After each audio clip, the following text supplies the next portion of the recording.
eh, la cosa se viene compleja, no por bueno, uno por lo terrible de la enfermedad por sí mismo, pero eh, por el pronto aislamiento social total o la cuarentena total.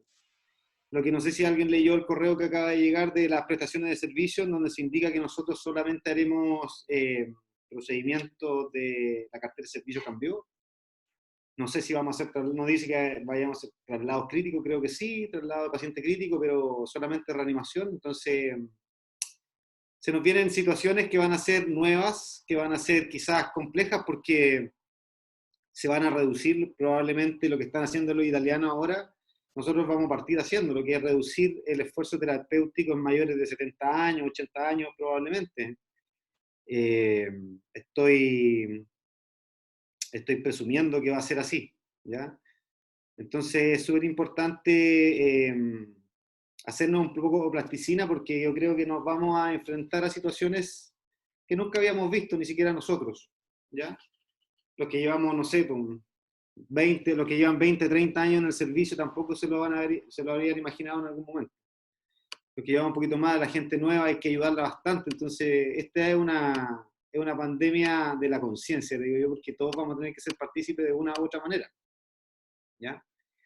Ahora, ¿por qué queremos partir con esto con el Pato Herrera? Porque este va a ser probablemente el peor de los escenarios que nos va a tocar a nosotros, que es la reanimación de un paciente con sospecha de coronavirus. ¿Por qué? Porque según todos los protocolos ministeriales que han salido, esta presentación nace juntando protocolos ministeriales y OMS, que un paciente va a ser sospechoso hasta, si nosotros tuvimos contacto directo con él, 48 horas para atrás y nosotros 14 días hacia el futuro, y no hacerlo con las precauciones estándar, no intubar a un paciente con todas las medidas de seguridad, los EPP, va a implicar un contacto. Entonces, sí, hay que disminuir el riesgo de todas las formas posibles de contacto directo con un paciente. Entonces, vamos a partir hablando vamos a separar varios módulos. Entonces, yo hago un llamado a la gente que quiera participar a sumarse y poder hacer videoconferencias quizás diarias o 2 veces a la semana para repasar temas cortitos. Esto, la idea es que no dure más de 40 minutos o 45 minutos con dudas incluidas, ¿ya? Son cápsulas pequeñas. Eh, entonces la idea, vamos a hablar solamente de la secuencia de intubación, no vamos a hablar de la decisión para hacer la secuencia de intubación, no vamos a hablar de cómo llegamos hasta acá, sino que solo vamos a tomar la secuencia de intubación, ya lo decidimos, hay que ponerse los CPP, entonces súmenle la complicación de intubar a un paciente con mascarilla, con antiparras, con máscara, con un buzo Tyvek, con delantal. Esa incomodidad la vamos a tener que hacer, ¿ya? Probablemente cada vez que intubemos a un paciente, por la razón que sea, incluso sea por que alguien sufrió un accidente de tránsito y está grave. Entonces, vamos a tener que replantearnos la manera de abordar a los pacientes. Ahora realmente va a ser como dice la prehospitalaria. Vamos a tener que abordar a los pacientes desde la seguridad total para nosotros y nuestras familias. ¿Cuál es nuestro rol aquí? El prehospitalario, ya lo dije, se vienen cambios en la cartera de servicios, probablemente vamos a salir a ver lo estrictamente grave, ¿ya? O vamos a intubar lo menos posible. Nuestra situación local nos empuja a ser actores fundamentales, vamos a ser la gente que va a tener libre tránsito en una cuarentena total, vamos a ser las personas que vamos a tener que andar en la calle a turno. Entonces hay que ser cuidadosos en muchos aspectos y lo invito a que cada uno pueda tomar uno de esos aspectos y probablemente reforzarlo en grupo, ¿ya? Ahora, todos hablan de aplanar la curva epidémica, pero esa curva nosotros tenemos la opción de aplanarla, por eso se está planteando la cuarentena, o se dice que tenemos ventaja de 3 semanas con España, porque la tenemos. Pero eso no significa que no vamos a tener abarrotados los servicios hospitalarios de pacientes intubados. Eso sí va a pasar, ¿ya? Por eso están disponiendo hospitales de campaña, camas extras, personal extra. UCI, hoy día se anuncia que acá se acaba de unir la red privada con la pública, se va a manejar como una sola. Entonces tenemos que estar preparados para hacer muchos procedimientos invasivos quizás, y solamente invasivos. Va a haber que generar un protocolo local de SAMU, donde qué vamos a hacer después de hacer ese procedimiento, si el móvil va a quedar fuera de circulación el resto del turno, el personal se va a ir para la casa, vamos a tener que replantearnos probablemente todo, ¿ya? Y lo otro que hay que replantearse, o plantearse muy firmemente y claramente, es el autocuidado. El autocuidado en el sentido de los contactos estrechos en el turno, porque según las definiciones de salud laboral hoy día, vamos a hacer contacto estrecho. La gente que tripula la misma ambulancia. Aunque estemos con mascarilla en el 95, las 24 horas del día, vamos a hacer contacto estrecho igual por el tiempo que estamos pasando juntos. ¿Ya? 12 horas. Se habla de 2 horas. Entonces estamos sonados. No hay forma de que no seamos contacto estrecho con nuestros compañeros de turno. ¿Ya? Entonces, el sistema se va a ver saturado, colapsado y complejo. Entonces nosotros somos los actores principales. Aquí realmente nosotros estamos hechos para esto, estamos preparados. Toda la vida, alguien que soñó alguna vez hacer solo prehospitalaria, se supone que vamos a hacer eso.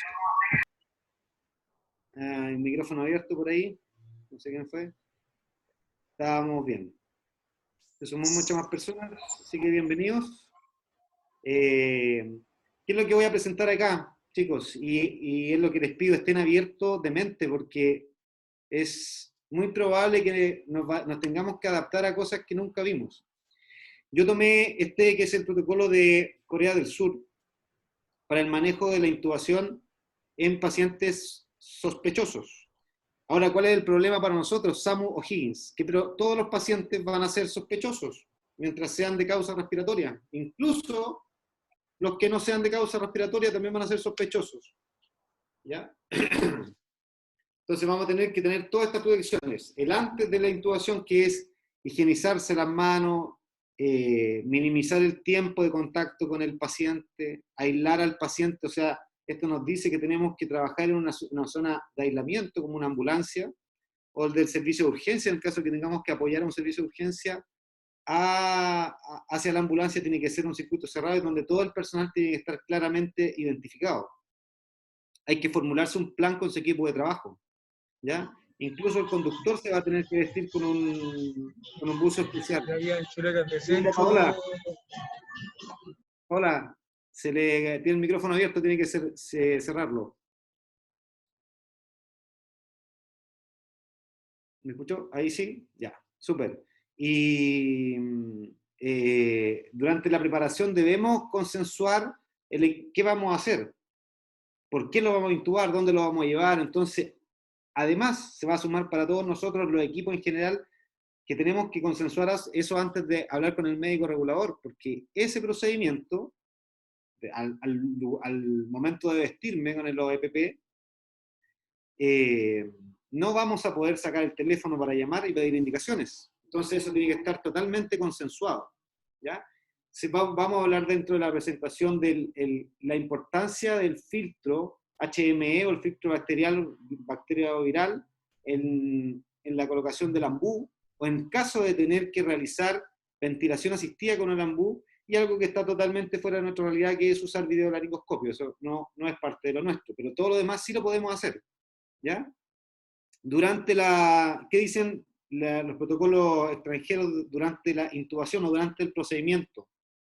Identificamos los roles, una comunicación clara, circuito cerrado de comunicación, y monitorizar al paciente y monitorizar a la gente en caso de contaminarse, saber quiénes son los que están implicados en la atención de un paciente, para que si 2 o 3 días después alguien empieza con síntomas respiratorios.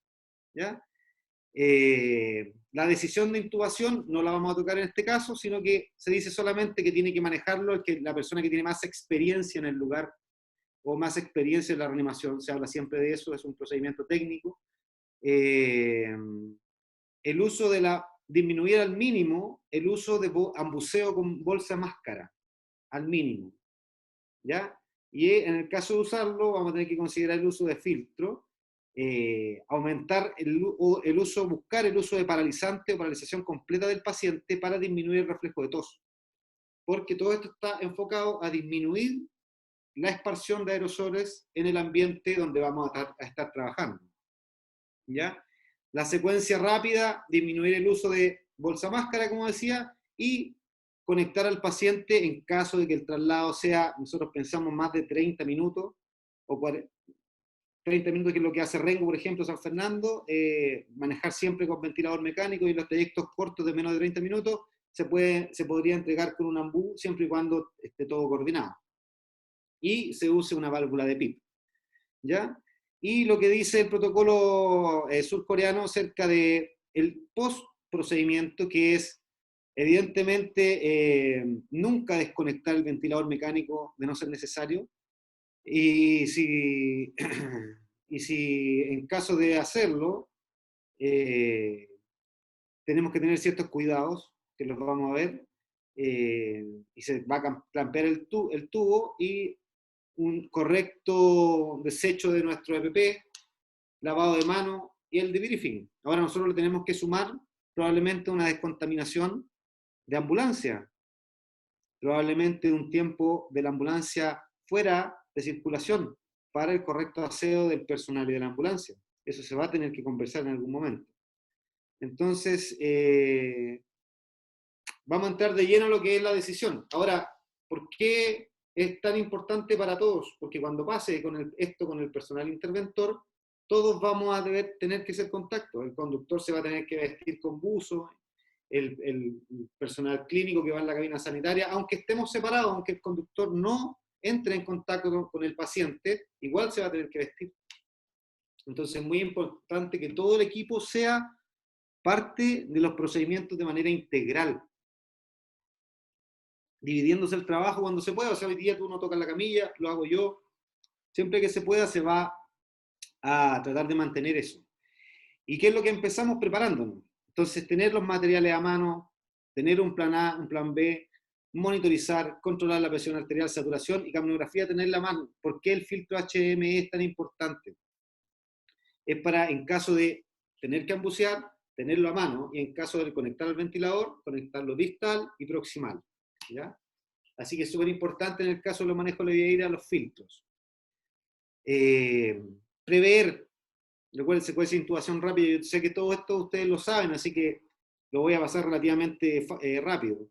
Si nosotros vemos que el paciente puede ser difícil, no sigamos preguntándonos si es obeso, si tiene el cuello corto, preparemos un buggy, preparemos un conductor con un estilete, preparemos la camilla en la posición que queramos mejorar nuestra técnica, ¿ya? Para luego seguir haciendo el manejo del paciente. ¿Cuál es el peor paciente que nos podemos encontrar?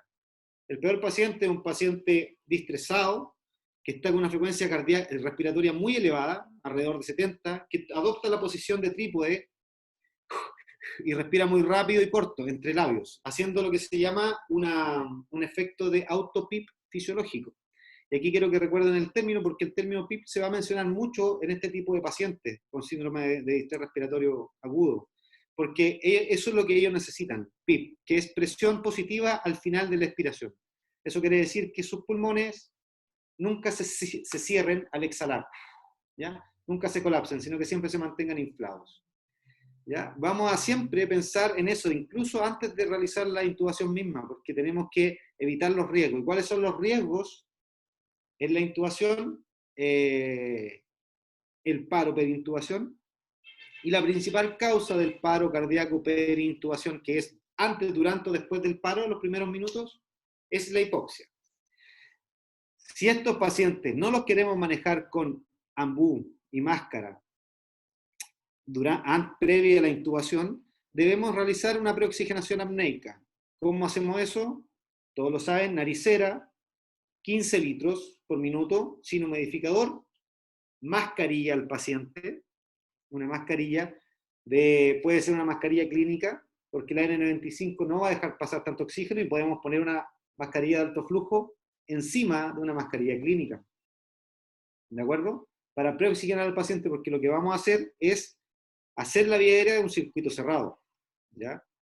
Entonces tenemos que tener al paciente preoxigenado minutos, ojalá 4 minutos antes de realizar la intubación. ¿De acuerdo? En este gráfico se muestra que mientras más lo preoxigenemos, más tarde es la desaturación y el riesgo de paro perintubación por hipoxia. Entonces, siempre preoxigenar lo más que pueda este paciente, porque es un paciente hipóxico. Ahora, aquí hay que tener una observación súper importante. Nosotros en la preoxigenación vamos a darle al 100, al 200 si podemos, ¿ya? Pero al conectar al ventilador vamos a tratar de titular la FIO2 de abajo hacia arriba, iniciando con la FIO2 probablemente al 50% o al 35% y ver si el paciente mejora. Un éxito de saturación en estos pacientes puede ser, no sé, 88%, 90% puede ser un éxito. Entonces, es con el oxígeno siempre de menos a más post-intubación. ¿Ya? ¿Alguna duda? Antes de pasar a la siguiente diapo, ¿alguien que quiera hacer alguna consulta? Veo que se conectó más Sí, gente. yo, César. Dígame. ¿Me escucháis, cierto? Sí, te escucho, Pato. Ya, claro, tú hablaste de ventilar a los pacientes directamente con ventilador mecánico, solamente en traslados largos y en los cortos no hacerlo. Nosotros, en el turno de nosotros, con el Oscar y con el Emilio, acostumbramos a sacar los pacientes ventilados de donde sea del lugar del accidente, sea del SAR Oriente, del SAR 4, de los domicilios. Porque creemos, o sea, y es así, o sea, si tenemos el recurso, hay que usarlo. Y el ventilador mecánico siempre va a ser mejor que un ampú con válvula de PIP. Yo creo que eso podríamos acordarlo y dejarlo como norma nuestra, y yo considero que es lo ideal, o sea, yo encuentro que es lo ideal. No es una cuestión de gusto o que te guste o no te guste hacerlo, yo encuentro que es lo ideal, es sacar a un paciente ventilado desde donde sea, aunque te esté al lado de la urgencia, porque en preparar el ventilador mecánico tú te demoras 2 minutos, no te demoras más ¿De que acuerdo, eso. Pato? Sí. Ahora, otra cosa también Dígame. que Dígame. Te ya, escucho. otra cosita, que tú hablaste de usar estilete o usar el GAM, el GAM Elastic Bougie. Nosotros, o sea, en un principio también era como bien reacio, ¿para qué? Si yo siempre he intubado con estilete, uso estilete. Pero desde que la primera vez que usé Bougie, sabéis que es lo mejor que hay. O sea, deberíamos siempre acostumbrarnos a usar Bougie para intubar.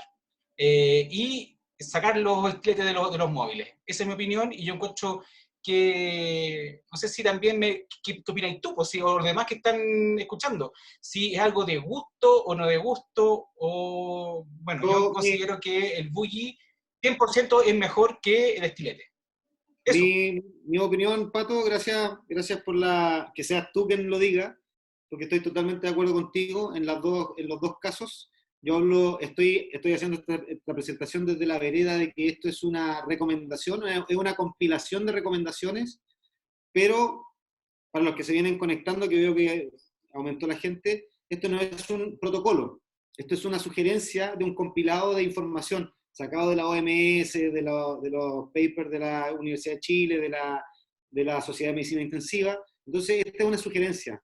Es probable que cada operador pueda variar algunas cosas, pero si tú lo normas, que estoy totalmente de acuerdo contigo, perfecto, me parece perfecto, normal el uso del buggy y la conexión el 100% de las veces que nosotros intubamos a un paciente a ventilación mecánica. Ahora, va a llegar el momento también porque hay que estar abierto a la sugerencia, porque puede que llegue el momento en que no hayan ventiladores mecánicos, ¿ya?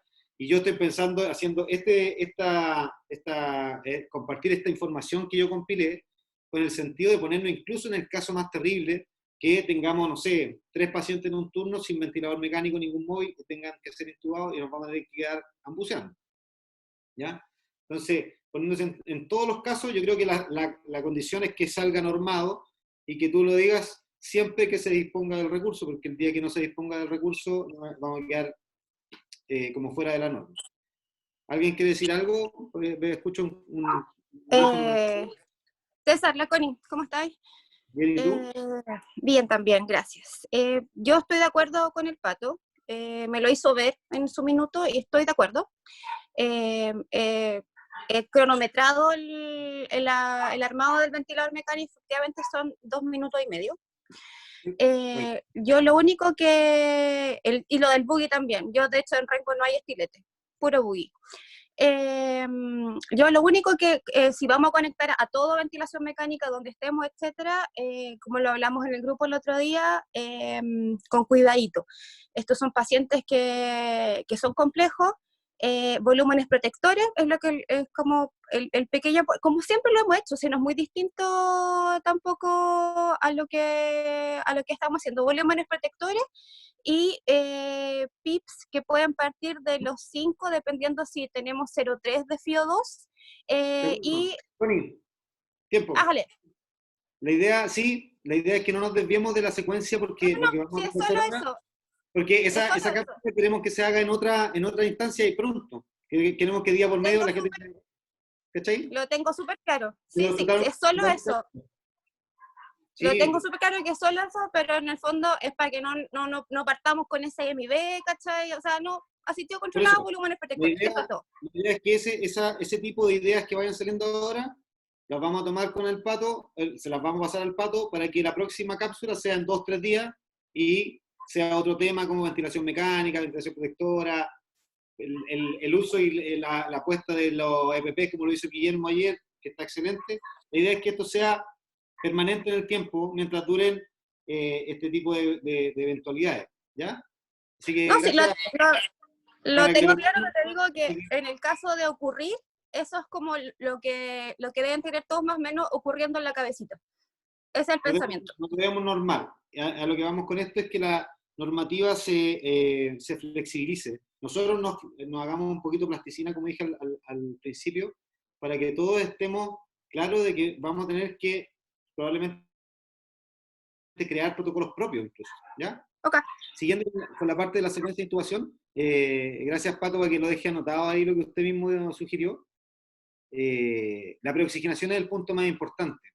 Pero ¿cuál es el problema? Perdón, antes que siga para terminar el tema. Sí, tengo todo esto anotado, pero el tema de conectar a los pacientes a ventilación mecánica desde el lugar donde tú intubas al paciente es transversal. No es para este caso, para todos los pacientes. Eso para que cerremos la idea. Sí, de acuerdo, sí, eso pero para que lo saques normado dentro de este procedimiento, para que probablemente, como dije al principio, el uso de los EPP, incluyendo el buzo Tyvek, va a ser para el 100% de los pacientes que tengamos que intubar. Entonces, Sí, por supuesto. normados todas las instancias y el peor de los casos para que nosotros estemos tranquilos y estemos seguros, ¿cierto? Porque esa es la idea de todo esto, queremos que estén seguros en su casa, la familia y todo lo demás, ¿ya? Ya, así que totalmente de acuerdo. Estamos bien. ¿Ya? En la preoxigenación, la indicación es en la solicitud en este protocolo es no ventilar a presión positiva, no poner el ambú en la cara para preoxigenar, sino que solamente usar naricera a alto flujo, sin humidificador, y una máscara de alto flujo, ¿ya? Da lo mismo si es con humidificador o no, la idea es generar una PIP fisiológica para que el paciente dure más tiempo en apnea al momento de paralizarlo, ¿de acuerdo? Vamos a ir, bueno, aquí esto no me resultó, que es un video que lo subí a Facebook para que lo vean, en donde se ventila al paciente con ambú y máscara sin filtro y los gases y los aerosoles se propagan especialmente por las manos del operador, ¿ya? Y en el video con filtro se ve que esos aerosoles se quedan atrapados porque el filtro HME atrapa un 99% de virus y bacterias, como el isofón, ¿ya? Así que la idea es que siempre que hagamos cualquier procedimiento sea con filtro, ¿ya? Aquí hay una foto clarita de una sala de hospitalización en donde el paciente que está acá está siendo nebulizado. ¿Por qué no nos gustan? ¿Por qué no de aquí para adelante nunca más nos va a gustar el humo? ¿Ya? ¿Y por qué se dice que los fumadores tienen más facilidad para adquirir la contaminación por el virus? Es porque el virus es un virus grande de 200 nanómetros. Entonces se pega a las partículas de humo, vapor, y se desplaza más fácil por el ambiente. Y en ese momento es cuando se proyecta más largo en la distancia, más metros. Si nosotros estamos de gotita de Flagler normal, 1.5 metros. O sea, manteniendo 1 metro de distancia, vamos a estar protegidos, pero en este caso el uso de nebulización se ve en la contaminación que hace del ambiente en el lugar, ¿ya?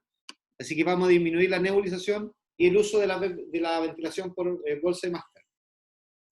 En la premedicación va a depender mucho del paciente, si es un paciente traumático, si es un paciente respiratorio, eso es electivo, ¿ya? Y va a depender en cada caso del paciente. Lo que sí podemos tener presente, que agregar como una premedicación, es que si el paciente está comprometido, hemodinámicamente estable, si además de estar en un distrés respiratorio agudo, o en una falla respiratoria, porque insuficiencia respiratoria, recordemos que es un diagnóstico que se hace con exámenes en mano, con disminución de la PAFI, ¿ya? Pero si este paciente es un paciente que no tenemos exámenes y está hemodinámicamente comprometido, debemos hacer siempre primero una prueba de volumen, seguido del aporte de drogas vasoactivas en caso de que el paciente esté hipotenso. ¿Por qué? Porque este paciente puede ser un paciente que está deshidratado, entre comillas deshidratado, ¿ya? Y está con, además, clínica respiratoria, ¿ya? Porque está cursando un cuadro séptico asociado al distrés respiratorio. Entonces hay que pensar en volemizar siempre antes de usar vasoactivo. Nunca usar vasoactivo de forma directa, y el volumen va a depender de la clínica del paciente. Si está con signo de congestión pulmonar, podemos usarlo, debemos usarlo con mucho cuidado si está con signo de congestión pulmonar, pero si está sin signo de congestión pulmonar, podemos ser más confianzudos en poner un poco más de volumen, a ver si mejora la presión arterial o la hemodinamia. ¿Ya? En el tratamiento previo, el peor caso, como dije, ¿qué pasó? ¿Ven la presentación? ¿Alguien que me ayude? Se ve un cuadro encima, César. ¿Se te abrió algo? Oh, ya, ok. Un momento. ¿Ahora sí? ¿Ahora sí se ve la presentación? Ahí sí. Ya, gracias. ¿Cuál es el paciente más complejo para intubar? Va a ser el paciente hemodinámicamente con el distrés respiratorio evidente y hemodinámicamente comprometido, hipotenso. Entonces, en este caso, el midazolam y el propofol son medicamentos de segunda línea. ¿Ya? Tenemos que preferir la ketamina, probablemente en primera instancia, porque ayuda incluso a la broncodilatación y mejora la hemodinamia. Entonces, probablemente la ketamina sea un buen medicamento para premedicar siempre este paciente, ¿ya? Y el etomidato por no tener mucho compromiso hemodinámico. Ahora, si este paciente está con una presión excelente, la mezcla de etomidato-propofol va a ser excelente, ¿ya? Pero con la precaución de la hemodinamia. ¿Por qué? Porque el objetivo de sedación para este paciente es SAS1. ¿Qué quiere decir eso? Para los que le quede la duda, quiere decir que buscamos sedación total del paciente, el menor trabajo fisiológico del paciente en la mecánica respiratoria, en movimiento. Entonces este paciente es un paciente que buscamos sedoparálisis total, ¿ya? Entonces, usar medicamentos que mejoren la hemodinamia o que la mantengan y que hagan sedación profunda. Y en la parálisis debemos evaluar siempre, yo digo, el costo-beneficio. ¿Ya? Si es un paciente de 180 kilos que está con un distrés respiratorio, cuello corto, va a ser decisión del operador probablemente usar rocuronio o usar succi por el tiempo de acción. ¿Ya? Eso yo no digo que es algo absoluto, nunca lo va a hacer, pero va a ser dependiente del paciente, ¿ya? O de la clínica del paciente. ¿Por qué? Pero necesitamos parálisis. Con una buena sedación previa podríamos usar succinilcolina, ¿ya? Para no tener complicaciones con la intubación. Y posición y confirmación mediante capnografía. ¿En quién lo usamos? Y adelantándome a lo que dijo el Pato acerca del BUI, acerca de la conexión al ventilador, yo creo que también deberíamos agregar la capnografía como el uso en todo evento del manejo de la vía aérea avanzada, mediante secuencia de intubación rápida y conexión al ventilador, la capnografía. ¿Ya? ¿Por qué? Porque la capnografía nos va a guiar en muchos aspectos, y es probable que aquí alguien pueda hacer una cápsula solamente para hablar de capnografía. Así de interesante el tema. Y siento que la estamos subaprovechando. Y para llegar hasta incluso a ese punto, lo quería sumar aquí, cortito. ¿Por qué? Porque mediante la capnografía usted puede ver si un paciente se extubó, está hiperventilando, hipoventilando, está haciendo un broncoespasmo, está obstruido, Entonces, la capnografía es sumamente importante en el manejo del paciente distresado, ¿ya? ¿Para qué? Siempre se va a ir coordinando luego en la ventilación mecánica protectora el uso de PIP, ¿ya? Tampoco voy a abordar ese tema, no quiero abordarlo ahora, el tema de la PIP, de la ventilación mecánica, porque eso es para un tema propiamente tal, para una cápsula propia. La idea es motivarlo a todos los que quieran, los que estén dispuestos a seguir esta secuencia, hacerlo día por medio, quizás Pato, no sé si está de acuerdo, o 2 veces a la semana, los que se puedan conectar y consensuemos manejos a nivel regional de forma prácticamente inmediata. Si el problema surge hoy día, hacemos una videoconferencia y mañana la duda la salvamos todos. O sea, cuando los primeros pacientes positivos que tengamos que contagiar, cómo fue el proceso de vestirse, de hacer procedimientos, de desvestirse, de sanitizarse, se fueron para la casa, se quedaron a duchar en el trabajo, ¿me entienden? La idea es que el llamado va a ser a ir adaptándonos a los procesos que se van viviendo de acuerdo a cómo esté la situación, ¿ya? No sé si alguien tiene una duda respecto al manejo de la secuencia de intubación rápida y llegar a ciertos consensos. ¿Alguien quiere decir algo más? Para variar yo, po. Excelente, Pato. Ya, oye, tú hablaste ahí de las drogas, ¿puedes poner la diapositiva de las drogas? El rocuronio, tú lo planteaste ahí en 1 miligramo kilo. La otra, la siguiente, ahí, rocuronio 1 miligramo kilo. Nosotros usamos succi y rocuronio, tenemos esas dos alternativas, y la Correcto. succi la usábamos siempre 1 miligramo kilo, y el rocuronio lo usábamos en 0.6. Correcto. Entonces, ¿esto tú sacaste de dónde? ¿O hay alguna evidencia nueva que te indique usar esta dosificación? No es muy lejos de lo que se usa habitualmente porque todos los medicamentos tienen rangos. Yo puse los promedios, siempre los promedios entre el mínimo y el máximo que te da cada medicamento para no estar subiendo tablas lateras, porque hay tablas de todo, para los que lo quieren buscar, eso no hay duda. De los parámetros de los medicamentos en cuanto a la dosificación, no hay nada absoluto, ni en esto ni en la sedación. Entonces la idea siempre es buscar un promedio que nosotros podamos manejar. Por eso le repito a la última gente que se viene agregando a la presentación, que esto no es un protocolo, son sugerencias, son juntar evidencia de varios autores y de varias referencias, bibliográficas, tanto como lo actual de la OMS, las recomendaciones para el manejo, como la experiencia de países amigos que ya lo sufrieron. Entonces, todo esto es maleable, no es algo absoluto. No sé si te deja tranquilo, Pato, pero yo creo que los acuerdos que tú planteaste son bastante claros al respecto. Llegar a esos consensos. No, por supuesto, si era más que nada la duda, porque uno nunca va a manejar siempre el exacto de la dosis que te dan, o sea, también eso es verdad. Y no me queda clarísimo, si era solamente si es que había una evidencia nada con respecto a eso. Y lo más importante, que esto tampoco lo toqué porque se podía hacer en otra cápsula, es que terminando la intubación del paciente y conectándolo al ventilador mecánico, inmediatamente debe iniciar infusiones de sedación. Inmediatamente. Y ahí también lo dejo abierto porque alguien que quiera o se matricule con hacer una cápsula de sedación, porque este paciente puede ser sedado con ketamina en infusión, con midazolam en infusión, con fentanil en infusión y con propofol en infusión. La idea es mantener el paso 1. ¿Me escucháis? ¿La Connie? Sí, varias también. Bueno, yo creo que todos hemos leído bastante al respecto. Para ayudarte un poco a la pregunta al Pato, todos los anestesistas de la red de medicina intensiva llaman a duplicar la dosis del rocuronio para cortar los tiempos de acción, porque es sumamente largo y mucho más largo que la succinilcolina, tiene 90 segundos que hay que esperar para poder intubar al paciente. Entonces, 1.2 sería el gold standard a lo que están llamando ahora los anestesistas. Estoy completamente de acuerdo contigo en la sedación profunda, se llama eso a un sedante hipnótico asociado a un opioide aparte. Y lo otro, el bloqueo neuromuscular tiene que ser del momento 1 con estos pacientes y se llama a las primeras 24 horas a un bloqueo incluso en infusión.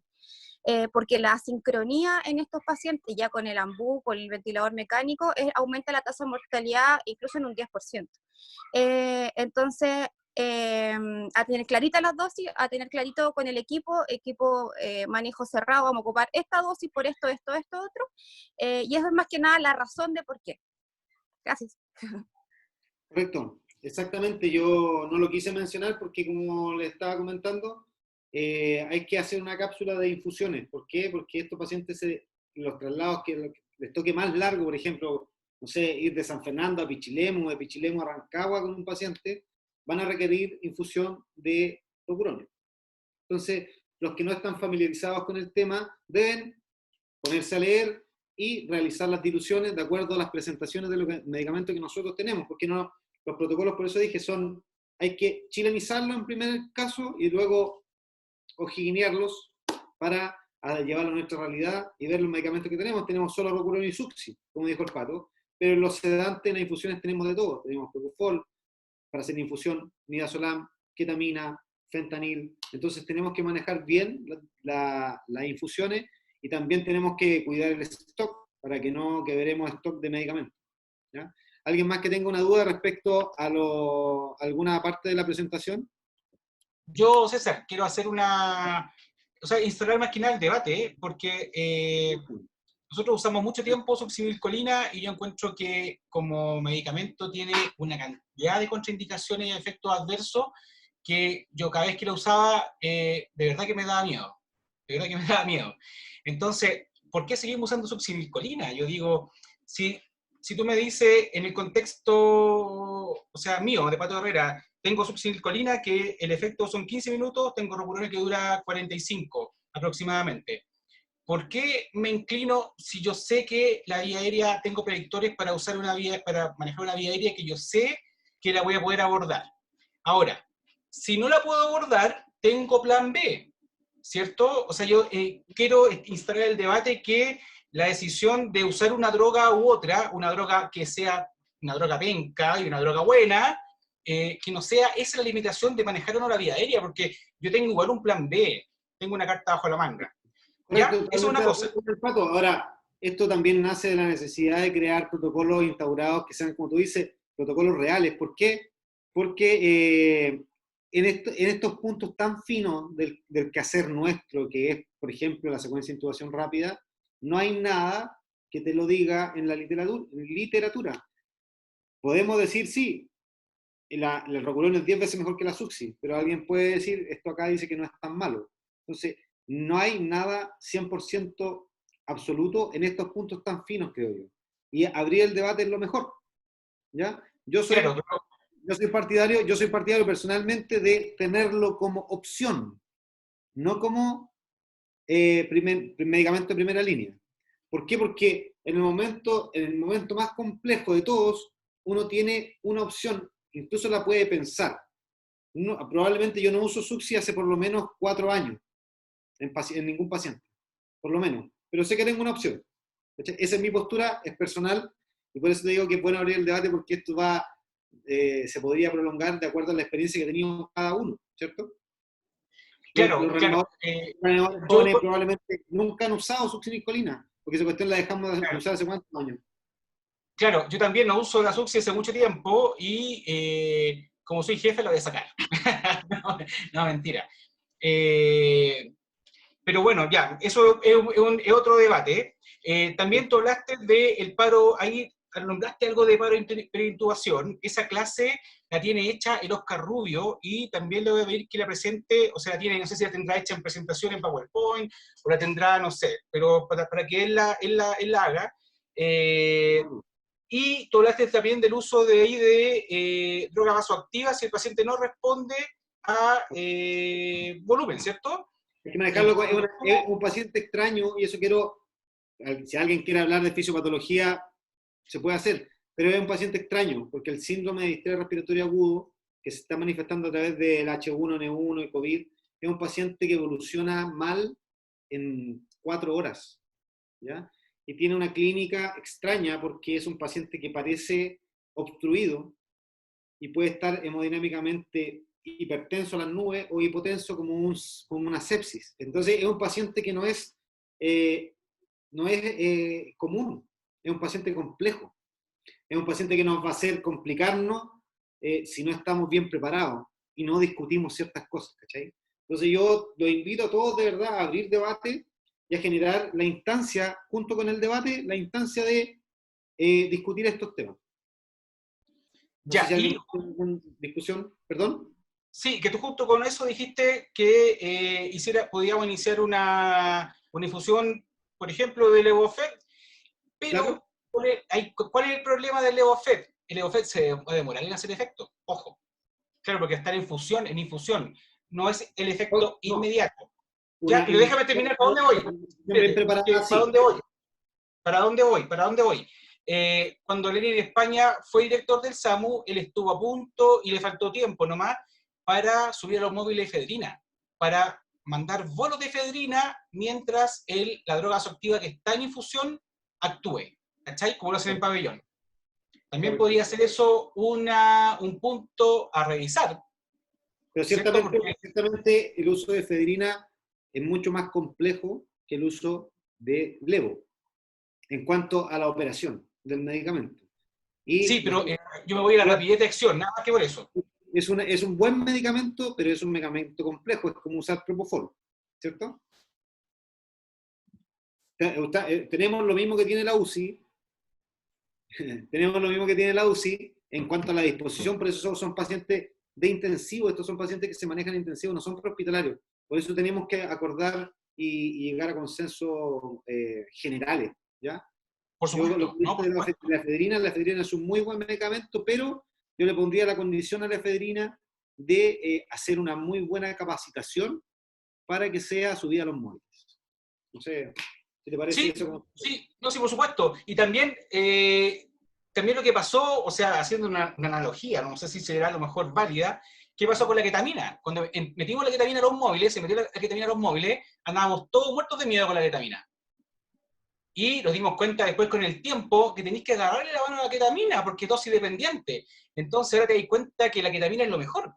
¿Cachai? Va a pasar lo Yo creo mismo. que Si nadie metemos, tiene, claro, yo creo si metemos a los móviles de efedrina, a lo mejor va a ser lo mismo. ¿Cachai? Nos va a dar miedo en un principio, podemos cachar que es lo mejor y pero vamos a andar re bien. para disminuir la curva de aprendizaje, ¿cachai? En tiempo, tenemos que hacer esta instancia. Esa es como la condición que yo solicito. ¿Por qué? Porque ketamina empezamos a usarla realmente hace 4 años. La gente se familiarizó con ella en un lapso no menor a un año y medio. Entonces, si lo vamos a usar medicamentos nuevos en estas circunstancias país, en estas circunstancias SAMU, estamos expuestos a este nivel de riesgo, debemos pulir las cosas mientras van saliendo de inmediato. Y esta es una excelente instancia porque veo que llegaron a haber 35 personas conectadas de diferentes bases, entonces tenemos temas para discutir. Ya, el último tema que quiero tocar de lo que tú hablaste es con respecto a la canografía. Eh, Interpretar onda canografía esa es otro tema, es otra clase, y no todos lo manejan. Yo cacho lo básico de canografía nomás, pero aquí, ¿en qué nos sirve, chiquillos? Nos sirve, yo no sé si ustedes usan o quiénes usan. Yo, paciente que intubo, lo conecto al tiro al ventilador con capnógrafo y ahí me doy cuenta si realmente el paciente, el tubo está en traque o no. Para Yo te empezar, dije, empecemos por eso, coreografía para eso, ¿cachai? Lo demás, después lo vamos viendo y lo vamos estudiando, ¿cachai? Pero también, acostúmbrese, tenemos el recurso, insisto, tenemos un monitor serie X que no todos le sacan el mayor provecho. Pongámosle sí, el capnógrafo al tiro y conectemos al paciente de tensión mecánica, ¿ya? lo que te hablé el otro día, incluso de la monitorización invasiva, se puede tocar, ¿cierto? También, y el otro día fue a buscar un paciente a Coinco y le dije al comandante Duarte, en este paciente está indicado, weón, ponerle chantal y una línea arterial, al tiro. Si no es para todos los pacientes, y lo conversamos nosotros así en el pasillo, ¿te acordáis? Cierto, totalmente de acuerdo, Pato. ¿Ya? Pero también, y para cerrar, a los que se incorporaron al último, este es un llamado al trabajo en equipo, ¿ya? Esto va a ser una pega que vamos a tener que sacar adelante entre todos, clínicos, conductores, radiooperadores, técnicos, todos. Porque el día que falte alguien por cuarentena, el resto vamos a tener que seguir haciendo la pega, es nuestro deber. Yo creo que en eso tenemos muchos sentimientos encontrados y es normal expresarlos, por eso también el autocuidado al que llamé al principio, ¿cachai? Expresar los momentos de estrés, tratar de de mejorar el compañerismo, el trato entre funcionarios para que este problema que va a ser de alto estrés en algún punto sea llevado de mejor manera, ¿cierto? Y lleguemos a acuerdos de manera civilizada, es la idea. ¿Alguien más que quiera agregar algo? Antes de dar por cerrada la César, ¿Sí quieren hablar? ¿Aló? ¿Me escuchan? Sí, escucho a Fanny, si no me equivoco. Sí. Y después alguien más pidió la palabra, no sé quién fue. Yo quiero hacer una consulta, Diga. como probablemente aumente la demanda de traslados de pacientes intubados, los móviles básicos, ¿vamos a trasladar pacientes con AMBU o solamente va a quedar exclusivo para los avanzados? Yo Ese creo, tipo de traslado. respondiendo, yo creo que a nombre del Pato, yo creo que eso va a tener que resolverse de acuerdo a se vayan dando las circunstancias. No sabemos a qué realidad nos vamos a enfrentar, pero estamos preparándonos para lo peor, ¿cachai? Entonces, yo creo que anticiparse tanto a este caso sería contradictorio de nuestra parte, porque puede decir que, digamos, hoy no, un M1 no puede hacer esto y el día de mañana sea, no sé, ni Dios lo que era la abuelita de un compañero tuyo, no sé, ¿cachai? Pero yo creo que ponerse en el peor panorama es no cerrarse a nada, ¿ya? No cerrarse a nada, sino que estar abierto a la discusión y estar abierto a generar ideas nuevas, probablemente, que nunca han estado en nuestra realidad. ¿Ya? No sé si contesto eso, y había alguien César, habló. ¿Sí? yo, Alejandro. ¿Me escucháis? Te escucho bien, Jano, dale. Mira, más o menos la pregunta también se va en base un poco a lo que se refería Fanny. Nosotros como móvil básico en San Vicente, por lo menos yo lo veo por mi caso, ya casi 4 años que estoy alejado de una ambulancia avanzada, perdemos mucho la expertise en manejo con intubados, y en este caso, por lo menos en mi caso, con BMI.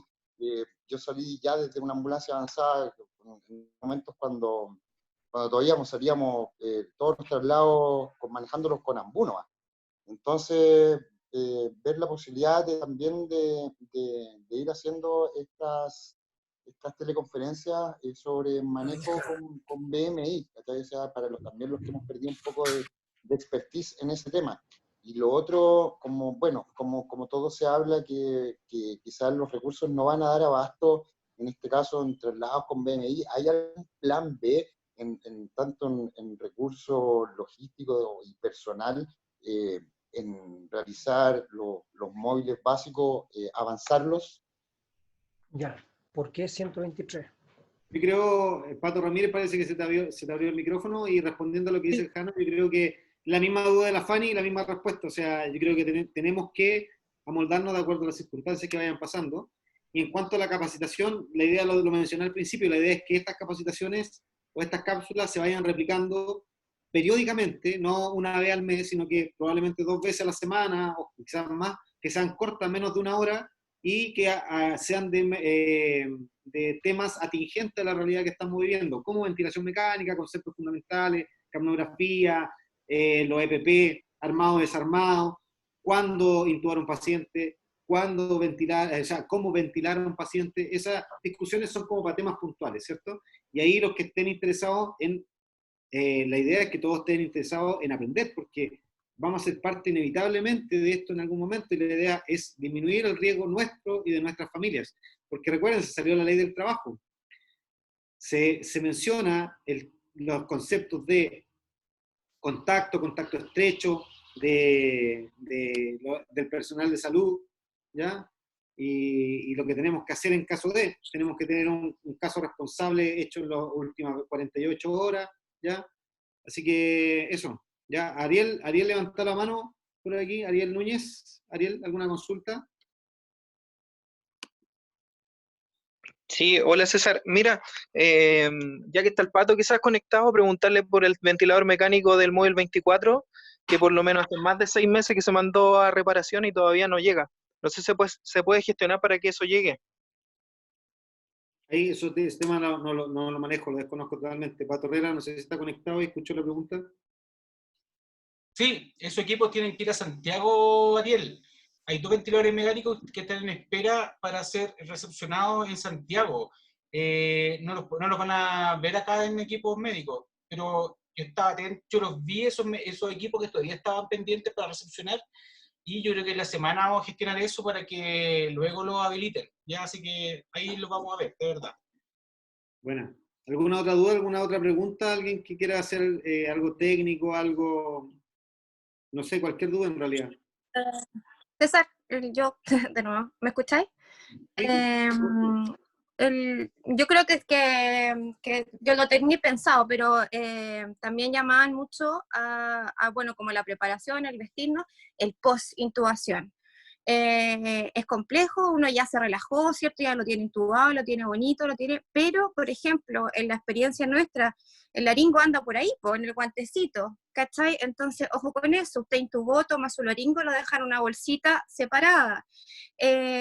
Intube en la manera de lo posible, si es que tiene una Kelly, clampee el tubo cuando esté intubando y desclampee para conectar el ventilador mecánico, así disminuimos la cantidad de aerosoles, sobre todo pensando que estamos en una cabina tan confinada, ¿cierto? Y el post-intubación, como mencioné anteriormente, si tenemos un traslado largo, estoy hablando de Pichilemu, Rengo, San Fernando, y ustedes mismos que pueden salir a cubrirnos a nosotros cuando estemos en traslado, las infusiones, porque si no el paciente va a despertar y va a empezar a pelear con el ventilador mecánico y ahí vienen los problemas. Y la protección de nosotros y el personal, ya intubamos, pero manejamos secreciones ventilatorias, así que eliminemos lo que ocupamos en los lugares correctos. Ojo, el protocolo surcoreano habla de no aspirar. Sí, no tiene aspirar. un circuito cerrado de aspiración, así que ojo, No hay... ojo, no podemos, mira, todos los puntos que ustedes están hablando, que mencionó Pato, están mencionados en el protocolo de precaución surcoreano, en donde se dice que si no tiene circuito cerrado, si no tenemos tracker para aspirar al paciente, no debemos aspirar. Si no hay tracker, no se recomienda la aspiración. Aquí hacen una consulta, voy a saltar dudas por el chat. Maxi pregunta, en caso de trasladar pacientes intubados, ¿qué PIP recomienda utilizar con bolsa máscara a los M1? Iniciar con PIP de 8, yo recomendaría. Respondiendo a Pato Ramírez, contemos con ventiladores mecánicos y artefactos necesarios para usarlos. La implementación de Federina debe agregarse, ya que es de verdad útil. No sacar la SUCSI y hacer hincapié en la evaluación de la vía aérea, siempre disponer de plan B y C para vía aérea difícil. Totalmente de acuerdo con Pato Ramírez, que se suma a los dichos de Pato Herrera, para que lo saquen por escrito y sea de uso general. Sí, lo siento, Patricio Ramírez, yo voy a eliminar la succinilcolina porque no me gusta. 2 contra 1. ¿Alguien más? ¿Alguna duda? Si no, vamos a dar por cerrada la reunión. La idea es que no se demoren, no sean de más de 1 hora nunca, para que no se aburran. Ok, César, mira, la Fanny de nuevo, quiero un poquito insistir que quede en el aire el comentario también que hizo Alejandro. Si no se sabe, digamos que a lo mejor eventualmente podríamos volver los M1 a trasladar paciente intubado, creo que sería bueno retomar una capacitación respecto al tema, incluyendo todo, incluso el tema de las secuencias de intubación, porque muchas veces los M1 tienen que llegar a apoyar al médico que está en el hospital del cual sacan los pacientes. Totalmente de acuerdo, o sea, yo creo que está resuelta tu duda, Fanny, en el sentido de que la idea de ahora, esto es secuencia de intubación rápida, con medicamentos, dosificación, cuidado, observaciones que hay que tener, y lo comenté en algún momento, no sé si fue al principio, o muy al principio, que la idea es que la próxima cápsula sea de ventilación mecánica y traslado de pacientes. Ahora, dadas las circunstancias que estamos, no la podemos hacer presenciales, vamos a tener que hacerla por videoconferencia. Creo yo creo que es lo más lógico de mantener este sistema y que la mayoría de la gente participe desde su teléfono, de su base, ¿ya? Y además, Marcelo Mesa está grabando esta videoconferencia y la va a seguramente enviar en algún enlace o tener disponible en caso de querer revisarla. Entonces, todos están abiertos a que hagamos una biblioteca de temas, eso que es lo que conversamos ayer con Pato Herrera, y vamos subiendo todos estos videos a una web donde todos podamos tener acceso. ¿Ya? ¿Alguien más, alguna duda? Si no hay más dudas para cerrar, César, yo creo que... Gracias a todos por la participación, a toda la gente que se dio el tiempo. es cortito, la idea es que nos ayudemos entre todos y nos vaya lo mejor posible en todos los casos, ¿ya? Sí, mira, para cerrar, yo les quiero agradecer, chiquillos, que se den esta instancia. Nunca lo habíamos hecho en los años que lleva el SAMU, nunca habíamos llegado a esta instancia. No es por hacer un autobombo, no, para nada, sino que es una cuestión que surgió de varias personas, sino esto, una iniciativa mía, una iniciativa en conjunto, del César que se me acercó, otros colegas más, y de verdad me siento honrado de que se generen estos espacios de aprendizaje y también de debate, porque es súper importante generar el debate. Entonces, me pueden mandar, no sé si después, o sea, en estos días, mañana, me mandan un WhatsApp. Si alguien quiere algún tema atingente a esto, lo podríamos plantear y lo podríamos hacer una videoconferencia cada 2 o 3 días. Yo encuentro que lo mejor es hacerlo a través de videoconferencia, porque así cada uno ve la clase, participa informativa desde donde esté. Yo tengo la clase de restricción de movilidad espinal, la tengo lista hace rato, yo creo que hace por lo menos un año. No sé si no hay temas listos o temas que estén, que alguien tenga una clase atingente a esto lista para hacer mi clase, o sea, si el Oscar tiene la clase de paro de intubación, también como para plantearla. Entonces, por eso, la gente que tenga cosas atingentes o que tenga temas lo puede ir tirando. Opinando en el consenso, yo creo que lo que debemos abordar es desde las situaciones más complejas y más recurrentes. O sea, intubación, ventilación mecánica, paro por intubación y el tema de la desinfección y con la contaminación cruzada al manipular un paciente contaminado positivo, para que todos nos quedemos lo más tranquilos posible de que estamos trabajando en un ambiente seguro. ¿Ya? Yo creo que esas son prioridades en los temas. Sí, eso se lo voy a pedir al Guillermo, como el Guillermo tenía algo prácticamente listo, él podría hacer una videoconferencia con respecto a eso. No sé Y si pero se lo matriculó otro con que les recuerdo que ayer con el Marcelo Mesa habilitamos un canal de YouTube para que lo busquen en YouTube, que es Centro Regulador SAMU. Ayer no tuve tiempo de cambiarle el nombre ni arreglarlo, pero hay un video que se subió el video de instalación de PPE, que lo hizo el Guillermo con la Bárbara y la Carolina Lara. Tiene algunos detallitos que podríamos arreglar para subir un segundo video para incluir el retiro de los PPE y también el uso de mejorar, y aprovecho esta ocasión para mejorar la postura o yo diría más que optimizar el uso del cubre calzado. Intentamos comprar polainas plásticas y no hay en stock. Entonces, una alternativa podría ser usar una bolsa de basura, enguincharla con la cinta masking y sobre esa bolsa de basura usar el cubre calzado. Pero eso también yo creo que lo podríamos tirar en un video. Así que eso, chiquillos, muchas gracias. César, muchas gracias. Estoy muy agradecido. Me siento nuevamente honrado, y no es chiste, me siento honrado que se den estos espacios de aprendizaje y también de debate. Así que muchas gracias, chiquillos. Un abrazo a todos. Nos vemos. Gracias. Chao, que estén bien. Buenas tardes. Nos vemos.